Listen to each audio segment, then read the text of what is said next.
Ready? Y'all did too much, man.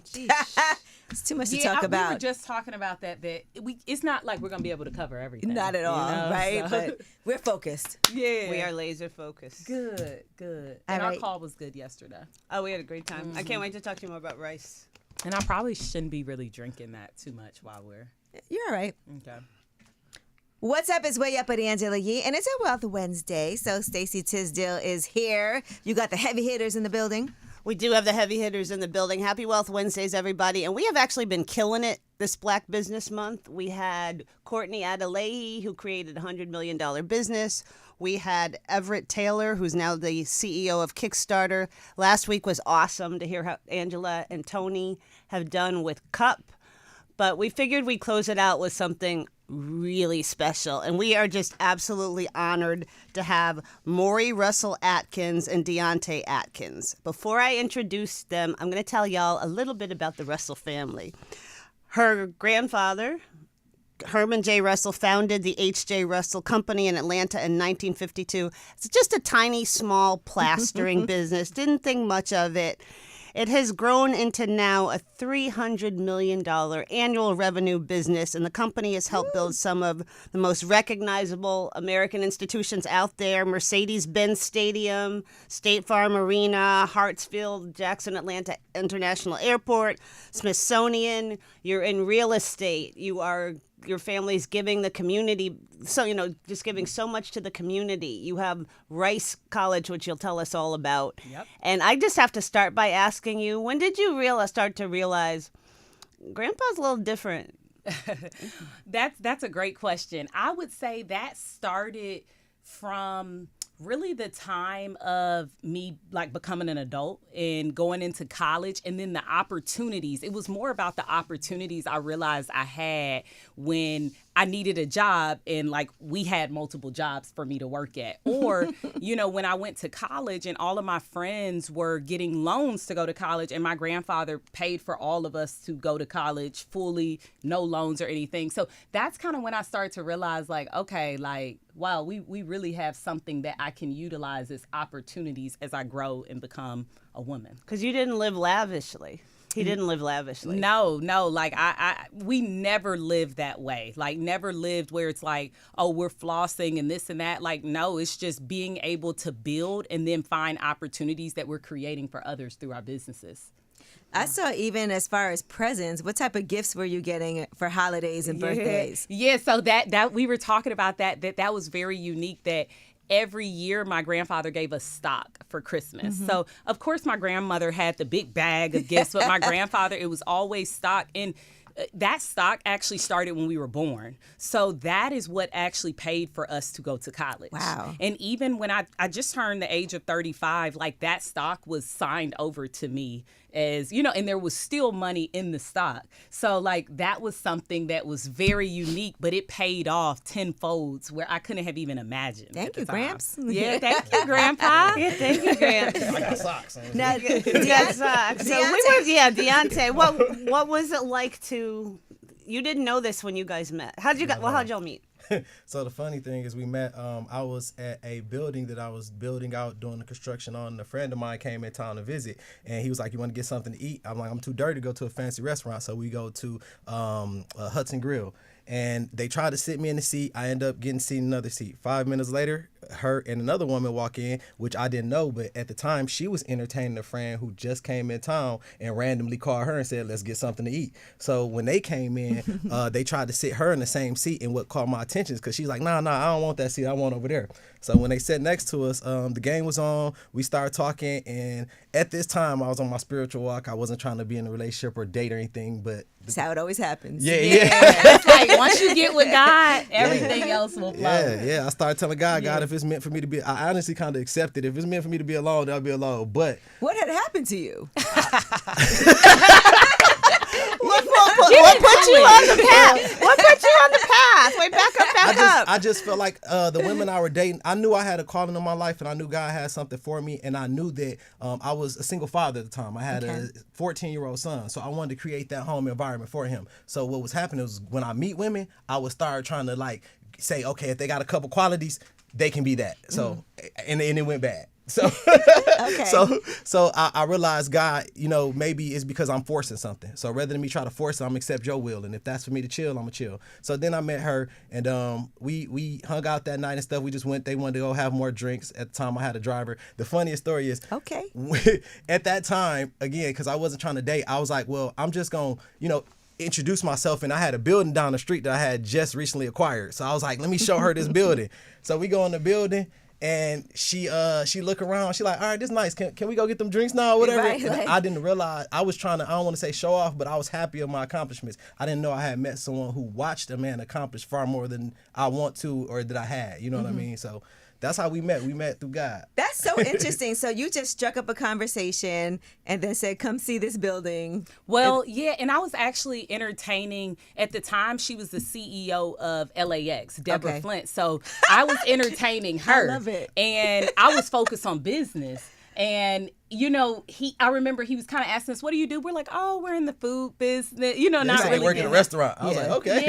Yeah, and I I mean, own all the concessions. And yeah, but it was meant to be. Right. God, and the first time we talked, he asked me, he was like, do you go to church? And I was like, do I go to church? Yeah, I go to church. He's like, we should go to church together. And we were texting, and I remember sitting on my balcony like, okay, is this game or is this real? Yeah. And it was real. It was the real thing. What made me ask her that, though, because, again, I told God I wasn't going to try to date and stuff. So I was like, rather than break my promise and go on a date, I can take her to church with me. You know what I'm saying? Yes. I mean, you could go on a date to church. No. I'm going to try to bring this conversation back to entrepreneurship. Yes, If I can't, please. I can't. But you were an entrepreneur, right? Yes, ma'am. When Already. you Where were you Yes, from? ma'am. Michigan? I'm from Flint, Michigan. from so Flint, that's, Michigan. That's Okay. funny, too. So the lady she was with was Deborah Flint. And when she said her name, I'm like, I'm from Flint. So it was just, God just showed me so many ways that he was in it. And one of the major things is my mother passed away from COVID 2 years ago. On her tombstone, I put, let me say this, right? And when me and her started talking at the table, she was like, well, let me say this. And I was like, Mama's talking. You gotta watch those signs. I'm telling For you. real, Like for when real. you see them, just pay attention and Exactly. follow that. Exactly. Yep, Wow. yep. Wow. So you grew up in this family, and you were saying you got stock. That's one of the things that your family taught you that was different. What are some of the lessons that you saw in your family's entrepreneurial success that you think some entrepreneurs might be missing today? Well, I would say one thing is because this is Wealth Wednesday, so we're speaking about wealth, and I would say Love. and love, right? I would say that the number one thing is that wealth for my family is not money. Right? Like wealth is the opportunities, it's access, it's resources, it's relationships. And like that is how we got where we're at, not just because of the money, And so one thing that was very important as my grandfather was becoming an entrepreneur before he even knew he was an entrepreneur, because it started at the age of 12. And it started with him creating a shoe shine company, but his father taught him one thing is to always save, right? So he went from 12 years old, starting his shoe shine company, to saving money from then. At the age of 16, he was able to buy his first piece of real estate, which at that time was like $125. Today, that's like $2,500. And then from that, he saved money and was able to pay his way through Tuskegee University. So like being able to make something, it's like, what do you keep from it and how are you able to leverage, I would say, is what we've learned as a family of like, how do we keep building and creating that wealth? You said that to me, that one business led to the other. Yes. That's part of his entrepreneurial vision in terms of scaling vision. I thought that was really interesting. So it just started with plaster. It started with his father. We call ourselves G3. So it's like third generation. Like my parents, my uncle and aunt, they're G2, but really we're G4 because it started with my great grandfather and he had a business of plastering. So it started off as a trade that he learned from his father. He picked up that trade and he just turned it into an enterprise. So, and then from that business, when we got in this construction business, we're like, oh, we can do property management. He got in the property management building. Oh, now we're in real estate. We started a family office that does that as well. And then he was in the beer distribution business, and that ended up turning into an opportunity for the airport concessions business. Sheesh. Now I want to ask, because we cannot not tell the story without the story of the two of you together. So how did things escalate? Because I also think partnerships are important, right? And being with the right significant other plays a large role in how successful we'll be. So when did you guys start to gel and kind of mix and do business together? For some people, that's tough, but for other people, it can be a great advantage. Yeah. For me, it was, my drive has always been business and everything. So like in the beginning, it wasn't this easy, right? Because I'm a creative, right? So I'm used to taking risk. And again, I come from nothing. So to me, it's like, if I see an opportunity, I'm going to make the sacrifices to capitalize that opportunity, right? My wife, she's more of a stabilized. She come from a structure of, she more of let's keep and maintain what we have. I'm on a build, right? So it got a little tricky in the beginning because I would make some sacrifices or take some risks that she would kind of question or challenge that made me question myself, right? And I'm a straight faith-driven person, right? I'm like, God, if you put it in front of me, I'm going after it and ain't no plan B, right? But when I have a wife and a family now, and she was pregnant at the time, it's things that I have to consider that made me question myself.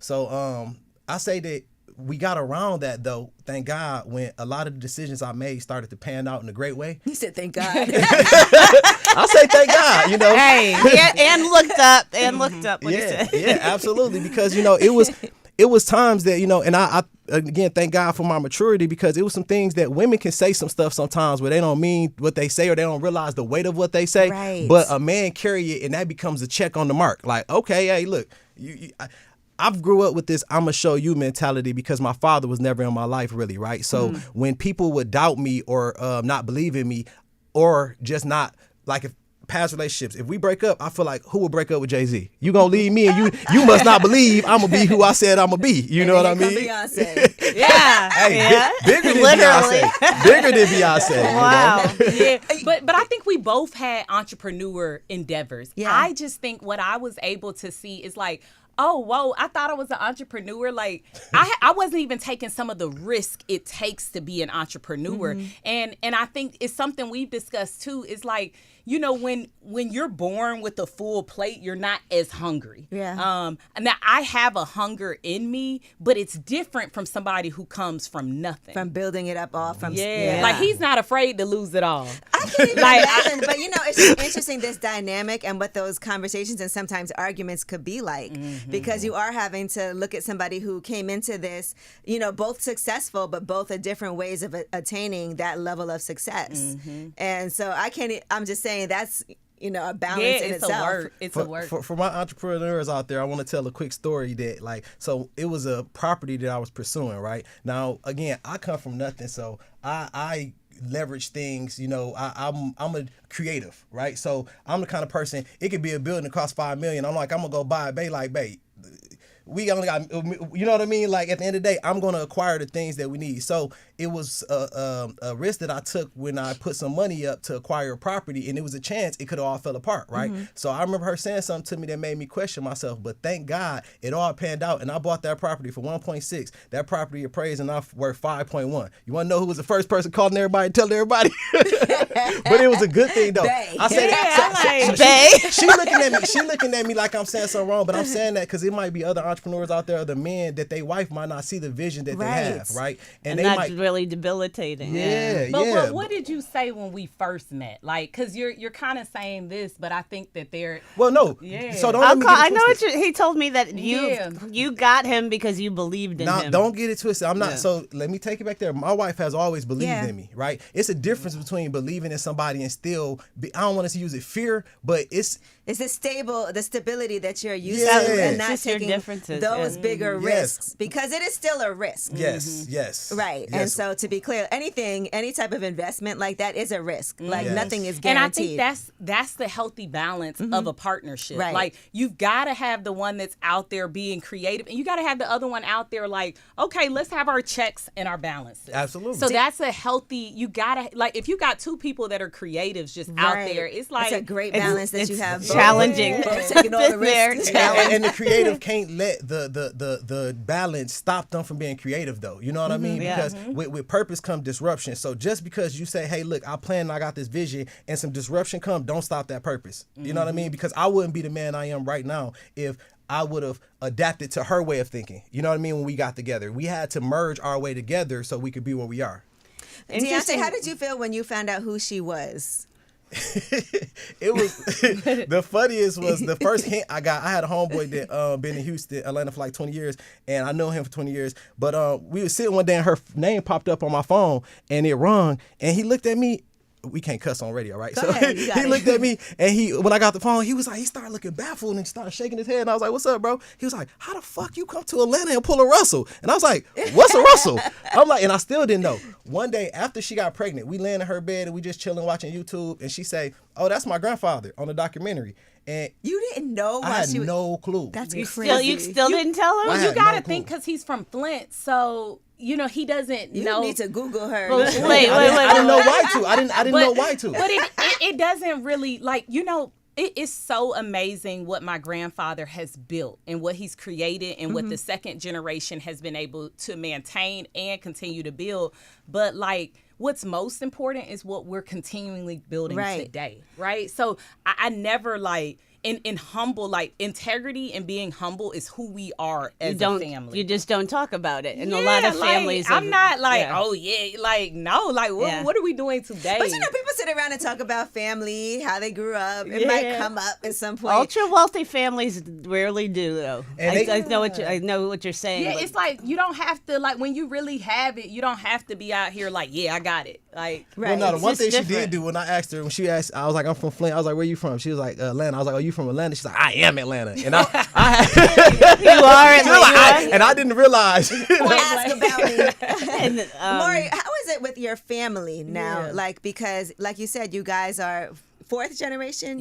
I'm going to say fourth. Okay. We're third, but when it comes to fourth. making decisions, because you guys have definitely carried on the family tradition, the family name. We've seen it go left in other situations, but you guys have been holding it down. How is that dynamic with working together and making decisions? Yeah, that is fabulous, because I think that is the secret sauce. And I'm going to say one thing is like being close as a family, right? Like, the family comes before the business. And so like the tight-knit family relationship we have is very important. And that came from my grandmother. Like, my grandfather was out getting it, but my grandmother was making sure that all three of her kids knew how to work together, listen to each other, respect each other's differences, because there's actually the three, my dad, my uncle, and my aunt, they are equal owners of the business. So when they make decisions, my grandfather set it up where they have to come together and agree. Okay. Right? And that's not as easy. And now you move to the third generation or fourth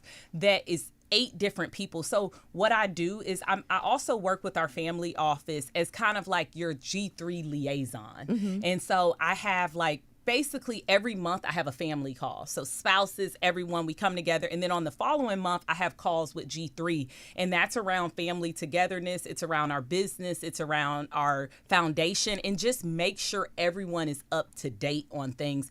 But we've also brought in a new CEO at our family office. And one of our big focus is governance. Okay. Because like as things get bigger and it's more people, like there has to be a decision. You got to think ahead to what potential issues could be. Exactly. Deonte, one thing you said was interesting is that the monthly family Tuesday meeting you've gone to for years, you've never seen an argument. No. And, you know, again, coming from, you know, Flint, Michigan, family separation often stem from financing. You know what I mean? Finances, either lack of or, you know, so one thing that I don't see is arguing or issues at dinner. You know how you always have that family dinner, you always got that one. You know what I mean? I'm about to erupt. Yeah. This one you don't. It's always good energy. It's always love. It's all like her father, my father-in-law, man, he one of the most genuine, loving people. His heart is just pure. Like you wouldn't even. Money is not, you know, from the outside looking in, people will look at the Russell like my homeboy. He like, man, you know, this is that, and I'm like, it's community. It's like the belief they have in each other. Like even me, bringing me into the family, like, you know, allowing me to use my creativity to add to something. It's the opportunities that they provide. You know what I mean? And again, I was doing my own thing before this. I thank God accomplished some great things, but to come in and to be a part of something feel better than any business accolade I've accomplished. You know How what I was mean? the family with you coming in from Flint, Michigan? Well, at first, you know, it was always a good energy, but one of the things I remember most, Mike Ross, right? When we met Mike Ross, I walked up to him and I met him and we started talking about something, and I said one of my favorite singers or something, and he looked at her and he said, "This nigga Googled me." Like, cause basically he like, how is this dude? Like, I'm just myself, and myself, thank God, connected people. They just really took me in and really rock with me. You know what I mean? So I saw you did something with like a music.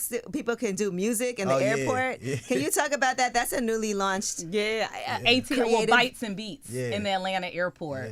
Yeah. So that actually came about from a World Cup temporary unit opportunity. So the airport, we currently, Concessions International is our airport food and beverage company, and we operate in 8 different airports around the United States. Love so it. about 40 different concepts in some of the top airports in the world. But Hartsfield Jackson Atlanta Airport is our home base. And so for the World Cup, they had And these, yours. and ours. And Look, ours. and they had a opportunity, and they said they wanted a kiosk around music. And so I've told Deonte about it. At this time, Deonte he's become in as our creative. Our new CEO's like, we need a creative mind on our team. But I brought it to him and I said, hey, you know, they want this kiosk around music. And he was like, we should do the first studio in the airport. And I was kind of like, I'm trying to see, like, I don't know. And it's Atlanta too. Yeah, You know what I mean? brought it to our CEO, Nikki Tinsley Harlan, and she was like, let's go. Let's run with it. And it has gotten so much traction. So we're really excited about like the next phase of it and where we're going to be putting it, because we do want to put it in airports all around the world. You're an entrepreneur, and that brings up a couple things, but like you said, you're Generation 3. Mm-hmm. The first generation that created this, they had nothing, and they created it from nothing. And you see in a lot of families, a lot of family wealth is lost in the second and third generation because your plate was full. Like you just, there's no way you have that grit and that hunger inside of you. And how do you deal with that and learn from it and bring it to your own entrepreneurial endeavors? I would say by continuously staying like hungry, you know, and I look like, hey, choose well in your partner, right? Like I'm very like, I wanted somebody that I was going to be with for the rest of my life that would challenge me. So it's like, you know, they say like your partner can be your greatest asset or greatest liability. And like, it's about like people like Deonte or the entrepreneurs that we are helping and assisting through the Russell Innovation Center, where we are looking for the next talent. It doesn't all have to be in the family, but it's like, how can we go out and find the next Michael Jordan? How do we go out and find the next talent? And my grandfather always said, he said, look, if I don't have people that's smarter than me around the table, like, I'm in the what am I? wrong I'm room. at the wrong table. So I think that that's very important. And like just being clear on your North Star. Like that's a really big thing we've been doing in our family. It's like, where are we going in the next 5 years? And everybody being aligned on that mission and moving forward on it. Tell people about the Rice Center. You have mentored entrepreneurs that have gone on to create about $500 million. Yes. in So business. the Russell Innovation Center is right in Atlanta, but let me tell y'all what's most special about it. So the 40,000 square foot building that we donated into nonprofit is the same building that my grandfather built his business, H.J. Russell and Company. Wow. So we It's took got good vibes. Yes, and it good energy. has He bought it when he was 22. Yeah, he bought the building when he was 22, 40,000 square foot building that sits right down from the Mercedes-Benz Stadium. Sheesh. So this is when it might have It's your been block. like a broke down house right next door, and he saw the vision of that this will eventually be the next downtown in Atlanta, and now we have $1 billion Mercedes-Benz Stadium next door. So that's what makes the Rice Center so special. But like the Rice Center is a space for Black and brown entrepreneurs, a space where we wanted to create a safe space for entrepreneurs to go through. We have some really amazing programs. We've got like the Ideas program, where whether you start in an idea or you're in a scale stage, we have a place for you to go through the cohort. We have like a retail readiness. We have a lot of stakeholders. They're not members, they're actually stakeholders in our business. We do not, member is not what we use.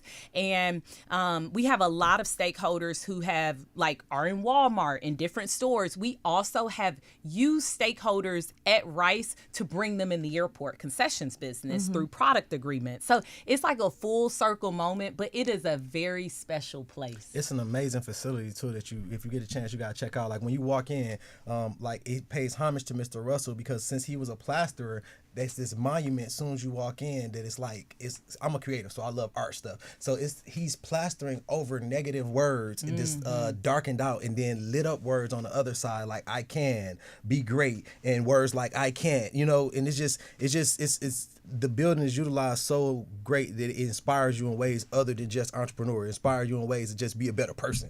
You know what I mean? You guys also have the Russell Rocks the Block event. Can we talk about that 6th annual Russell Rocks the Block so people know how they can come out? Yes. So we are so excited for our 6th annual Russell Rocks the Block, which is really a way that we're like, hey, it's great, we can do all these things, but what are we doing in the community? We have to be boots ground in the community. So it happens really right up the street from the Russell Center in the special Castleberry Hill neighborhood in the west side of Atlanta. It's a free event. People can sign up for the event now. It's at hjrussell.com/Russell Rocks the Block. And at the event, we'll have special guests. We've got resources. We're partnering with Black Voters Matter so we can educate people on voting and voter equity. We also have a job fair. And so we've done an amazing job with the job fair and hire people on the spot for opportunities in our businesses and other businesses that reside on the west side. And how do people learn about that?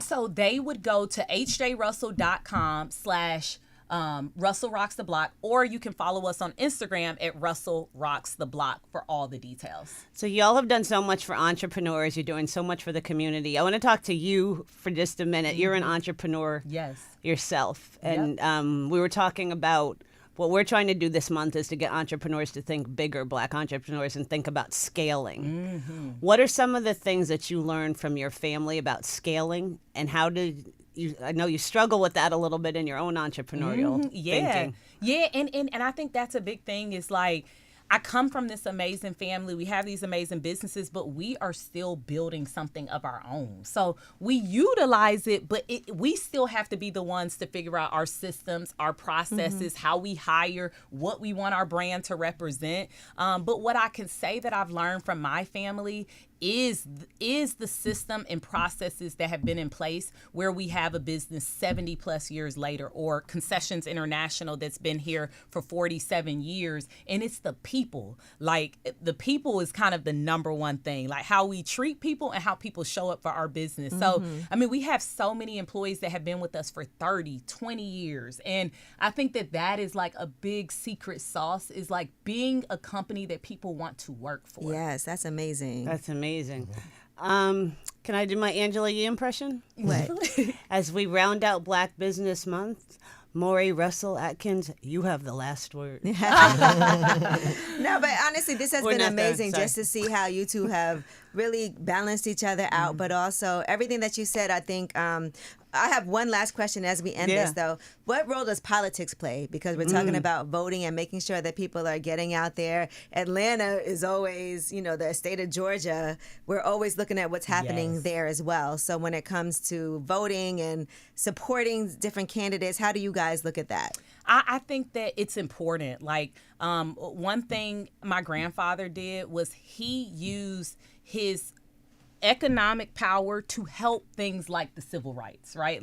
He was the one that they said, hey, we don't need you marching in the streets. We actually need you to help and bail people out of jail. And then he used his political power for economic economical power. I want to say that to the entrepreneurs out here. I don't say you all have to get into politics, or I'm telling you who or who not to vote for, but you need to be aware and you need to connect with politics, relationships, because that is how we get most of our work Even done. getting in your business in the airport. What? That's it's all like city ran, right? Even from zoning. And even the work we do at H.J. Russell and Company, right now we are really focused on the mission critical, which is what are they? The data centers. Oh, data centers. Yeah. All of this is relationships, politics. That's so big, we have to lean on that. And like, hey, we're paying politicians. Like, what are they out here they doing? work for us. Yeah, Hello. like we need to get like, okay, what are you doing? How is this helping me? How is this helping my family? How is this helping the community? And that is why we are doing Russell Rocks the Block on September 19th to make sure we are present and in the community. Yep. And follow you on Instagram. What's your Instagram again? Russell Rocks the Block. You've got Russell Rocks the Block. You've got Concessions International, H.J. Russell and Company, and our business, which is Za Acai Cafe. It was voted in Atlanta the best health bowls in 2025. I saw Keith Lee showed up. Yep. So it's like you have to check out Za Acai Cafe. We're in the Midtown Atlanta. We are in the airport, and we are also opening a location in the South Side. Oh, I'll definitely be there. You know, that's right up my alley. We got you. Yes, we got Sure. you. We will. Thank you so much for celebrating Black Business Month with us. What a great way to close it out. And happy Wealth Wednesdays, everybody. And we'll put a link to your event on teamwealthwednesdays.com as well. Thank you so much. Thank you. Thank you. Yeah.